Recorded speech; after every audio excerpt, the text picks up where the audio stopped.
And welcome back to Weather and Ag in Focus on this Thursday, the last official day of winter as the calendar turns tomorrow. That's our first astronomical day of spring. I'm Chief Meteorologist Dean Wysocki, along with our Ag Director Bridgette Readel. And Bridgette, boy, it's not feeling like the last day of winter, although, well, it depends where you're at. We've got a wide variety of temperatures across the area. We had some dense fog this morning. And just in Cass County here, it's 41 in Galesburg and 52 here. So you can tell where the fog is hanging on from Galesburg up through Grand Forks and all the way north through the valley where temperatures are barely above freezing. Yet you go we're from the valley, from Fargo, Moorhead, and out towards Lakes Country, temperatures already in the low 50s, and out around Jamestown, temperatures around 60. So fog plays a big factor this time of the year as the Northern Valley barely at freezing and we're in the low 50s. So big difference. The heavy fog moved in here. We had sunshine until probably about 10:30, 11 o'clock this morning. So that's been a big change here too. Yeah. So, and we're kind of in that pattern where we're going to continue to see fog over the next couple of mornings. Part of that is due to lighter winds, and part of that is due to all the snow melt around the area, especially when we had those southeasterly winds. With the snow melt in Lakes Country, that carried all the moisture into the valley, and now it's carrying it northward with southerly winds. But we'll continue to see more sunshine throughout the day. Temperatures, again, are going to vary quite a bit across the area with 30s in the Northern Valley this afternoon. And from the FM area west and southward, we're looking at temperatures well into the 50s, in some spots even the lower 60s, with those south winds about 10 to 20. Rinse and repeat for tonight. We'll drop off into the 30s, and patchy fog will redevelop in some areas. Some of it could be on the dense side. And then on your Friday, we're looking at more of the same, some morning fog. That'll burn off, and we'll be left with sunshine, or at least partly cloudy skies. And temperatures, once again, in the 50s on your Friday. And the weekend looks split. We'll have a mild Saturday. A cold front will be approaching from the northwest, and we'll have temperatures in the 40s in the Northern Valley and 50s to near 60 in the Southern Valley, but then falling temperatures late in the day. We could see a few rain or snow showers Saturday night into Sunday morning. I'm not looking for much out of that, so I wouldn't worry about any accumulating snow. And then temperatures much cooler and breezy on Sunday with only 30s for highs. So if you have any outdoor plans, get them done next couple of days. It's nice to see bare ground. It's nice to just see people out and about as this warm weather settles in. It was great yesterday. A lot of people on the trails, kids out playing. It was nice to see. A little bit sloppy with the melting snow, but you know what? We'll take it. It's nice to get that spring weather in here. Well, and all our weather reports are brought to you by Progressive Ag Risk Management Specialists. I had a call today from one of our Cass County Farm Bureau interns. We were just making sure things were set and ready to go for next week's WDAY WDAY Farm Show. We're going to be doing that on Thursday, March 26th. We're going to start at 8:30 in the morning. We'll go till 5 p.m. All day, all ag. I've got prizes to give away, guests to interview, lots of discussion. One of the wonderful things that I think folks really requested off of last fall's show was having a farmer panel, and I'm getting my farmers lined up to do that. They'll be joining us in studio to have a discussion on, let's just say, various hot topics that are going on these days from a farmer's perspective. If you have questions that you'd like to talk about today, you can. You can reach us on the JLA Insurance phone line. Is fog affecting you out there, making any difficult travel happen? Well, report it back to us. You can do that by calling 701-293-9000. And you can be watching. We'll be on the Lighthouse Commodities live stream, where it appears on YouTube, Facebook, and Acres TV. Just look us up at WDAY, Weather and Ag in Focus. Thanks to Lighthouse Commodities. And as I watch my emails, our inboxes are powered by Superior Grain Equipment. You can reach Dean, Weather at Flag Family. I am Ag at Flag Family. And you can protect your farm's future with Superior Grain Storage, Drying, and Handling Solutions. Go to superiourbins.com. Several updates and things for folks today. One of them is a big shout out to the North Dakota soybean growers. Thank you to them. The Soybean Growers Association had me in yesterday. I did media training with their board of directors. Really enjoyed it. Thanks for the invite. Thanks for having me come in and be a part of your morning. Anytime I get a chance to do those types of things, I get as much or more out of it than anybody else who's in the room. Also, thank you to Sigma Alpha at NDSU. They are a women's ag organization. They have their Founders Day banquet on Saturday night. I'll be there. I'm actually going to be recognized as their Woman of the Year in Agriculture. So thank you to Sigma Alpha. Looking forward to seeing you guys on Saturday night. North Dakota Stockmen's Association has a member update talking about disaster relief for wildfire victims, and this time it's not in North Dakota. The Nebraska Cattlemen's Disaster Relief Fund has announced it will be accepting monetary donations to assist cattle producers being impacted by the fires. That disaster relief fund will remain activated and accept monetary donations until further notice. 100% of the donations are being distributed to producers. I have an address where checks can be sent for that disaster relief fund in Nebraska. If you would like to do it by credit card, I have a link for it. And for any questions, I have an email address, disasterrelief@necattlemen.org. Same thing in Kansas. Kansas Livestock Association and Livestock Foundation are also helping producers who are impacted by the February 2026 wildfires. They can take cash donations, supply, and hay donations, and 100% of those funds are also going towards the relief to actual cattle producers.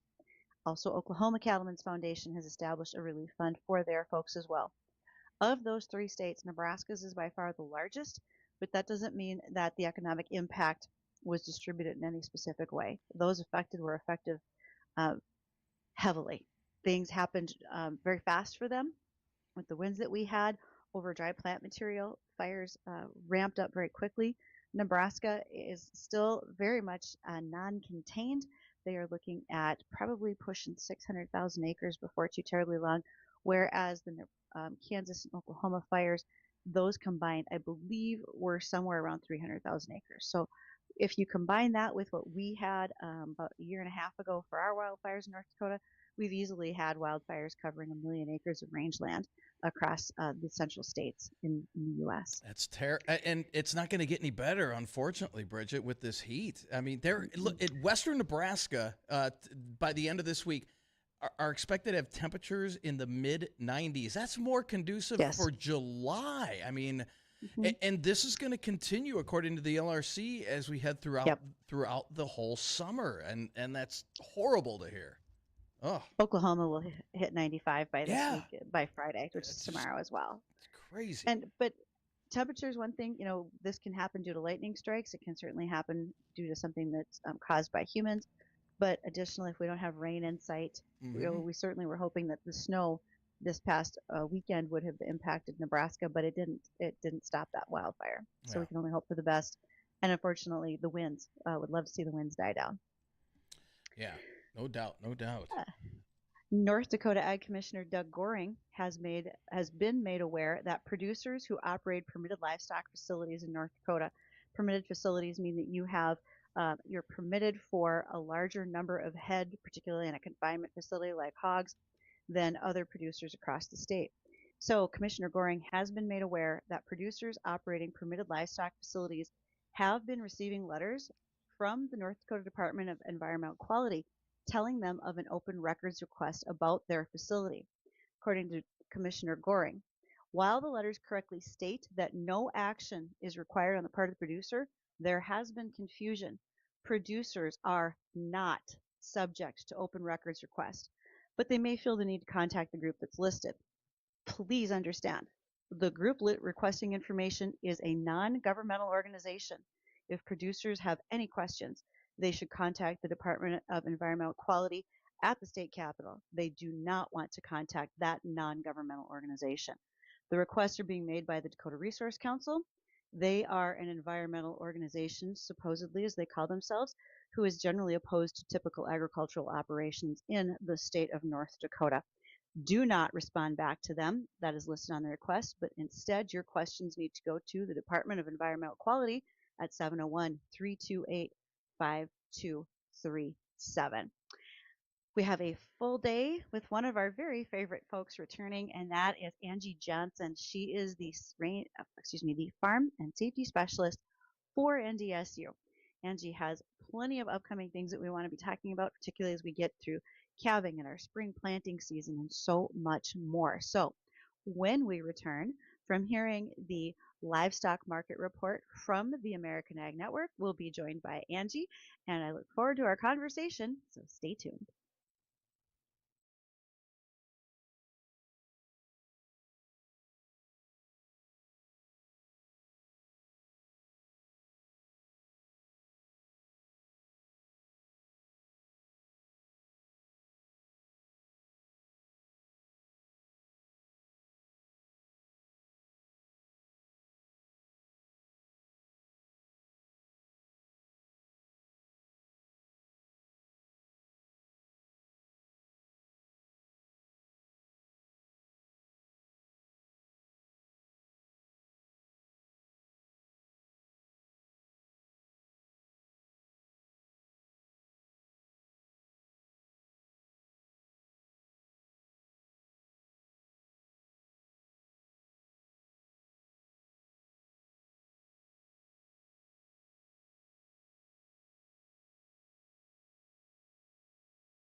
Well, it's a great day to visit with one of our favorites. Angie Johnson is here. She's with NDSU. She's their farm and ranch safety specialist. All right, Angie, it's been a little while. How are things? It has been a while. No, things are good, and the fact that it might seem like spring is actually here, I don't know, give it 24 hours and it seems like a roller coaster, but spring, it's got to show up sometime, so you got to take it when it comes. So, has calving started at your operation? Oh my gosh, not only did it start, but it tried to finish within like a 4 week period. When they started and didn't quit. And so yeah, we're actually almost done, believe it or not. That was probably one of the fastest calving seasons we've ever had. And definitely have some challenges, right? So we've been seeing some scouring, and honestly, that's just been so weather related because we haven't had sun, and it got cold, and then it got really really warm and cold and warm. So that fluctuation has kind of been tough on those newborns, but we're doing our best. When we talk with ranchers and producers about their livestock, there are some things that should come to mind as far as calving, and maybe just some friendly reminders about safety when we're out there. Sometimes mama cow isn't happy to see you. So any suggestions that you try to regularly give to folks to remind them to give some respect to that angry 1,500 pounds chasing you down?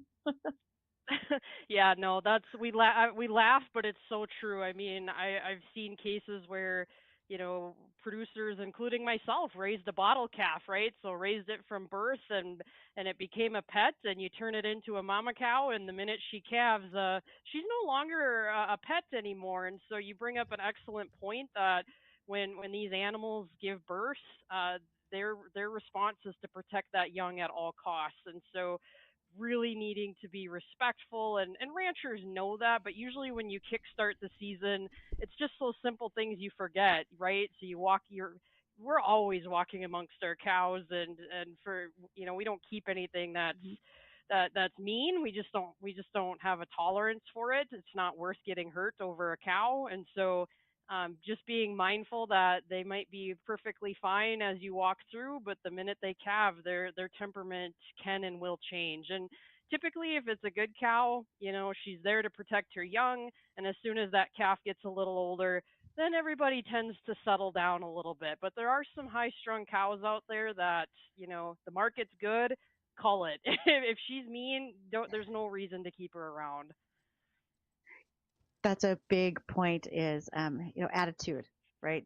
If you have a bad attitude on the basketball team, you get cut. If you got a bad attitude in the herd, you're probably on your way out the door too.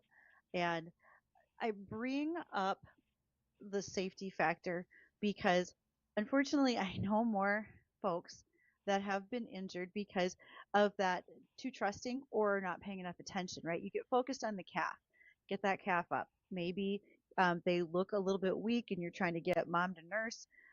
Perhaps that calf needs an ear tag or something. And if you turn your back on that cow, I've had folks anywhere from broken legs to paralyzed from mid chest down because of that running cow hitting you from behind when you weren't paying attention. So, maybe setting up pens and being a little bit more careful. And also, if you're going to visit the farm, be respectful and listen to those rules about just don't randomly walk into a pen of cattle. Yeah, you bring up such an excellent point. I mean, our cows, they know my parents and me. Like they know us, they know our, believe it or not, we all have a smell, right? And it's not always Yeah, good, but we yeah. have a smell, and they know. So Bridgette, if you were to come visit, they wouldn't like you. I mean, they just know. They have this heightened sense that you don't smell like the Johnsons, you don't talk like the Johnsons. Like this is somebody different, and they get a little on edge. And so being very mindful and respectful that if you do go to visit a producer's operation, not only be very careful biosecurity wise, right? You don't want to spread disease, but you also want to stay calm.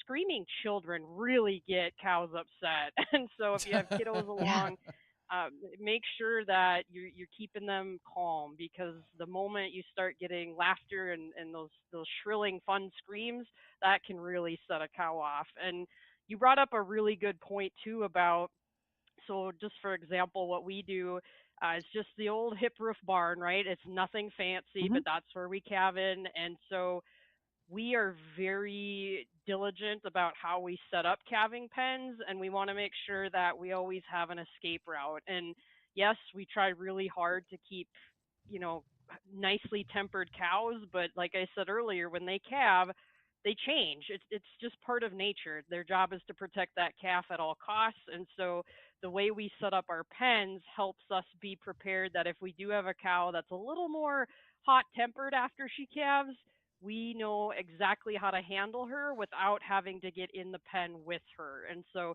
it's really important, just kind of some of those little things you don't intentionally think about, but as give producers some credit. They're building these plans ahead of time, and so having that pen system ready to work for you instead of against you if a cow does decide to take you. Angie, when we talk about livestock, first of all, I want to say that I don't ever want to discourage anyone from wanting to visit a farm. I think the majority of our producers, whether it's grain or livestock operations, they want you to be interested. They want you to see what's going on. But don't just randomly stop and get into a pasture if you don't know the situation because it's cute to take selfie pictures, etc.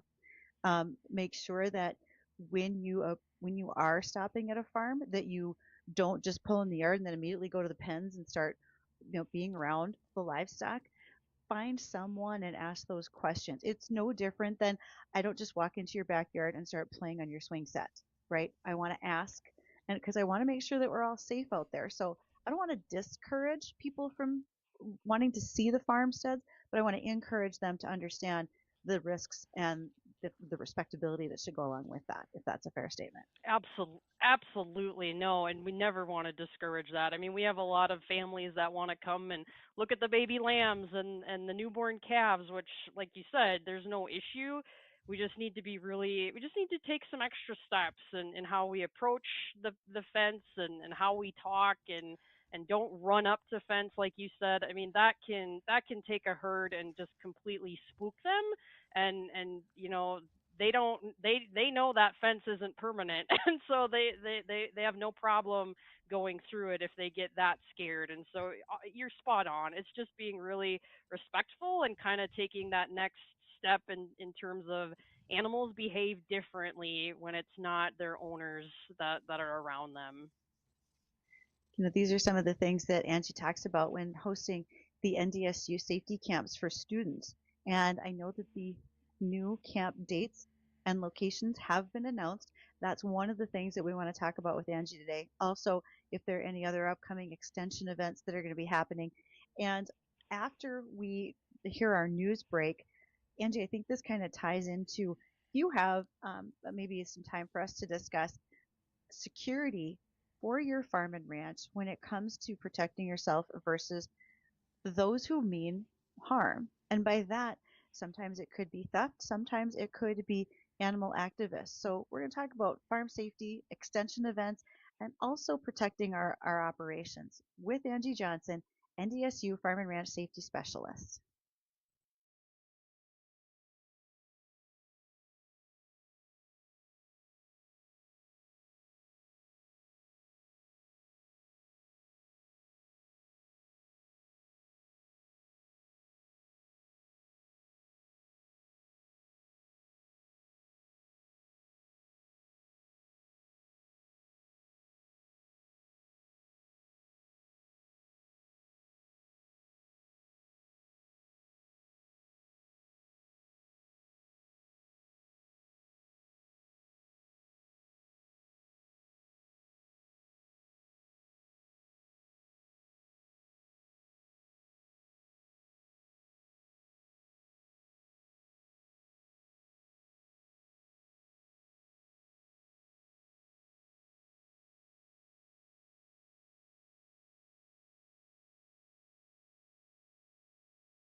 Thank you for joining us, Angie Johnson. Our audience enjoys you just as much as I do here on Weather and Ag in Focus. And Angie is the Farm and Ranch Safety Specialist for NDSU. So I set you up with a number of topics here. One of them, tell us about your farm safety camps that are up and coming, because and the day those things open, they pretty much fill up. Yeah, no, this year's been no exception. So yeah, we're going to be offering 3 statewide farm safety camps again. So these are for youth ages 13 and older. We'll be in Devil's Lake this year. So we try to rotate some of our regions so that way we're reaching as many kids as we can in different areas. So we'll be in Devil's Lake. The new site this year will be Dickinson for our West Farm Safety Camp. And then we always keep our standard Bismarck central location because of how easy it is for many people. That central location, it works well to get kids to. So those are the 3 locations we're offering. The Devil's Lake camp is already full. So like Bridgette said, that it just, the day you open it, that one fills up, and we're getting closer with the other 2. So far registrations have been really strong. What are the dates for the other 2 that are open, Angie?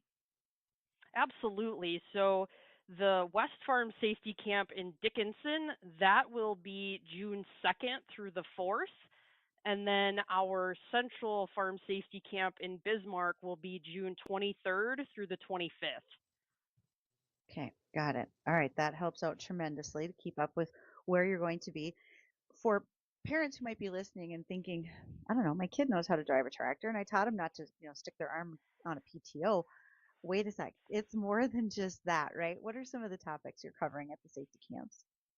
Yeah, you're spot on. It is so much more. Everything we do is hands-on, and so we've really worked hard with Bobcat's been a great partner to start incorporating more skid steer operator training too. So not only do we drive tractors and practice baling hay at Farm Safety Camp, but we also incorporate skid steer loader operation as well as ATV certification. And so we focus really hard on the whole idea of farm safety camp, looking at the farm from a holistic standpoint. So in the past, we heavily focused on kind of just the tractor safety side, but we understand and realize that these kids are doing so much more than just driving tractors. And so that's why we've really extended this out. And we also include a livestock component too. And so we'll focus on animal handling and behavior, as well as how do we safely handle vaccinations and prevent needle stick injuries as well. So we try to really do a good job looking at things from a holistic farm standpoint versus just one piece of the farm. So, are you using cattle, like small calves? Are you using real needles? And is there a branding iron involved anywhere? These are my big questions. So we are using sheep. Okay, so a lot of our kids, depending upon what region we have camp in, so for example, at East Farm Safety Camp, the kids that we have attend, a lot of them don't have a livestock background, and so we utilize sheep. It's just a lot safer for everybody involved. If a sheep runs someone over, that's a little less paperwork than if a calf kicks somebody. So all joking aside, we've yet ever had to do that, Right. but just for their safety and the animal safety as well. So we utilize sheep, and it's worked out so well because we split the kids into smaller groups, and they actually have to move the sheep through an arena, and we set up some barrels in the middle of the arena, and the kids have to make those sheep go in a figure 8 around those barrels.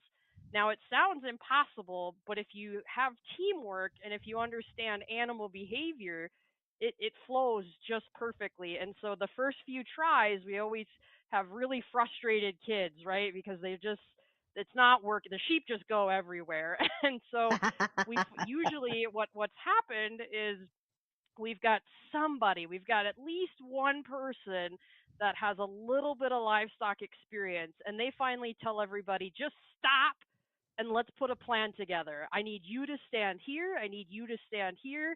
And so what happens is we get somebody that steps up and takes on a leadership role and helps guide everybody on where they need to be and why, understanding that animal behavior piece. and pretty soon they're able to get it like nothing. And so it's really fun to watch those kids work as a team and better understand how we work together to move these animals. And to answer your next question, do we use real needles? No, we've got ones that don't have the tip on it, but it's still the Hmm. same. We go through the different gauges and sizes and why you would use certain needles, and also talking about injection sites. So I have a whole model head of a cow, and we talk about subcutaneous versus intermuscular injections, and why it matters, and the safety on how we even handle a syringe and a needle as well. So that's a whole piece at camp as well. And I can't remember your third That's a question. huge step. Branding irons. Oh no, no, we have not. We haven't dived into that. I'm not ready for them to go branding. We do have a tagger, so my model head has replaceable ears, so we can also practice tagging as well. Okay, that's a good idea. And I may have been somewhat joking about the branding iron, but nonetheless, I've been around them enough to know we should definitely take some caution in that arena. Be a little bit more careful Yeah, with them. yeah, absolutely. No, anytime you're dealing with heat and fire and hair, it can get literally smoky in minutes. So Yeah, it gets a little dicey. Okay, one of the things that I think is important that we can transition to in our discussion today is security on our farms. And I realize theft is certainly a concern. We see it a lot more in East Coast states. There's a huge amount of copper theft that's been going on across the U.S. these days. But it's not just necessarily the thieves. There can also be activists that are coming on your farm when you're not there that are looking to be destructive with your animals, if with your sheds where you're holding some of your oil, diesel, um, crop protection inputs, etc. So, is that a topic of conversation you have had with producers, Angie, or is that something you and I can just kind of discuss our experiences with and what we could see being done better? yeah, no, absolutely. So I'm on a team with Purdue University that puts together proactive protection plans, and one of the topics that we've been working on is actually the topic of agro-security, and that ties perfectly into your comment about, if there's individuals that are upset with the practices that our farmers are using, and on your property, and like you said, beyond the theft piece, it's becoming more and more prevalent, unfortunately. And so, how do we handle those pieces? And it's a topic that's gaining more and more attention, and rightfully so, because cases seem to be popping up more often now. I think there's a couple of things we have to keep in mind there. One of them is um, camera systems are becoming more and more prevalent on farm, and especially if you have remote calving sites, corral systems, etc. Because number one, you don't want activists that are in there that are just cutting fences, letting animals loose. Two, cattle rustling is up significantly across the region Huge. with the high price of cattle. People are literally stealing animals to take home to butcher. So, um, what are some of the things that you've talked about with the team that you're working with at Purdue to give good ideas and good suggestions to some of our producers? Yeah, absolutely. Like you had mentioned, and one of the things we talk about a lot is the camera security systems, and they have gotten so much better, Bridget. I mean, they used to not be. They were very, very expensive, clunky, and now with a lot of our rural areas in North Dakota have really good, believe it or not, internet access, and so we've been able to do a much better job of setting places up with those security system style cameras. One of the To me, it sounds so old school, but it's true. That simple concept of pull your keys, and we're not just talking your vehicles, like pull your keys out of your skid steer, your tractors, or whatever that may be, because those are vehicles, right? And so that, like I said, it sounds so old school, but get those keys pulled. Don't give that individual a chance to drive away or to cause damage, like you said earlier. And the issue, and I think it's still going to continue as we see fuel prices increase. You know, you talk about how often fuel used to be stolen as well from storage tanks on Yeah. farms too, and so just making sure they're placed in a discreet location if possible. And have your discussion with law enforcement. If you've noticed unusual activity, call your deputies, make sure they're aware of what might be happening. I think that we also want to highlight the fact that at NDSU, with Extension, y'all host a ton of different seminars, workshops, etc. for people. One of them can be safe livestock handling for law enforcement emergency services in the case that you have a trailer that's overturned in a snowstorm. And how do you take care of those animals, especially if you have injured animals on site. And it can even be the case in this situation where law enforcement needs to be aware of if they come across someone who is in the midst of wrestling, what are their options? So hopefully a shout out for one of the programs that you guys do when it comes to that emergency livestock handling preparedness seminar that you give. Absolutely, yeah. Lisa Peterson, she puts on a phenomenal BERP program, the Bovine Emergency Response Program, and honestly, it's one of the top programs in the country that other states are asking for because of like you said, how not everybody knows how to respond, especially in a case where we've got now injured animals on the loose, and now we've got people on site and cars coming, and so you're spot on, having that relationship and calling emergency services 911 if you've got people on your property. Don't wait, and don't try to, I think the biggest thing is don't try to just handle it yourself. You need to get help there because you need to be protected first, and so making sure that you call 911 and get emergency help out there, because oftentimes, Bridgette, we're not super close to a police department or a sheriff's department, and so it's going to take a little while out in the middle of nowhere. So just be cautious and get ahead of it. Call emergency services right away so you get people en route to your place. Lastly, Angie, we are approaching spring. A lot of big equipment's going to be getting on the highways. For those who are driving their passenger cars, or you're the person in the equipment, any safety reminders for us as we go more towards our spring planting season? Absolutely. I mean, you and I both know this could be a whole show on its own, but we definitely got to remember to we got to slow down, right? And we got to give enough distance.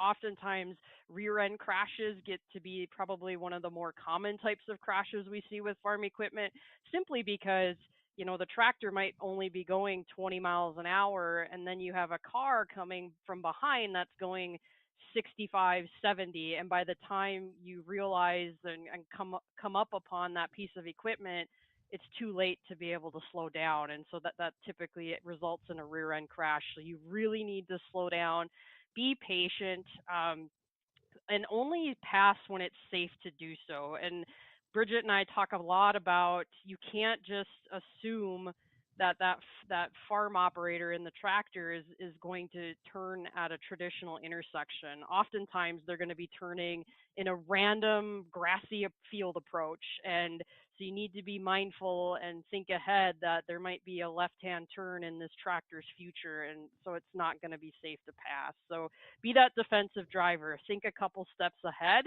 and that's why it's really important to get education out onto the airwaves, because not everybody has experience driving around farm equipment to start with. Oh, there's a lot of new drivers getting their licenses this spring, so they especially want to take care. Angie, thank you. I always appreciate when you take the time just to hit on what maybe sounds like common sense, but we might have forgotten. So it's a great opportunity for us to remind ourselves. Yes, thank you so much. Thanks for advocating for safety, and have a safe planting season if we don't talk to you again soon. Hopefully we do. And for those who are listening, we've got some more headlines. So check on the weather. Hopefully where you are, the fog has now lifted. And we'll talk about that next.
And welcome back to Weather and Ag in Focus. And we've got a wide variety of temperatures out there today. 50s currently from the FM area, east into the Lakes Country, south towards Wahpeton, and westward towards Jamestown. In fact, Jamestown is 61 right now. But you go north and not far north from Galesburg up through Mayville and Grand Forks, and temperatures are stuck in the 30s due to fog. That fog having a tough time burning off just north of the FM area, and those areas in the Northern Valley going to be stuck in the 30s today, while the rest of us get to enjoy some sunshine and 50s to near 60 degrees. So that's what fog will do this time of the year, and it looks like we're going to continue with a decent afternoon, at least around the FM area, with temperatures in the mid to upper 50s, but again, 30s where that fog is hanging tight. Now, tonight we'll see that fog, the areas that didn't burn off, it will continue to expand, so we'll see more fog across the area overnight tonight with lows down into the 30s. And then rinse and repeat for tomorrow. We'll see winds out of the north on the light side, and that's not conducive for burning off fog, but I do believe we'll still be able to burn off the fog in the central and southern valley to the point where we reach back into the 50s, while 30s and 40s are more prevalent in the northern valley, while you'll hang on to the fog a little longer for your Friday. We'll get rid of the fog on Saturday as a cold front approaches the area, and the northern valley will be in the 40s to near 50, mid to upper 50s in the central southern valley as we head into Saturday. Then that cold front pushes through Saturday night. That will trigger off a few rain and snow showers.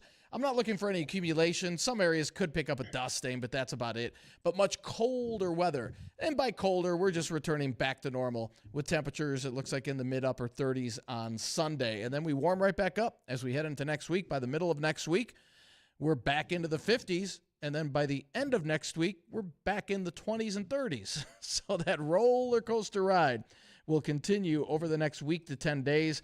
I don't see any appreciable precip events, whether that be rain or snow over the next 10 days.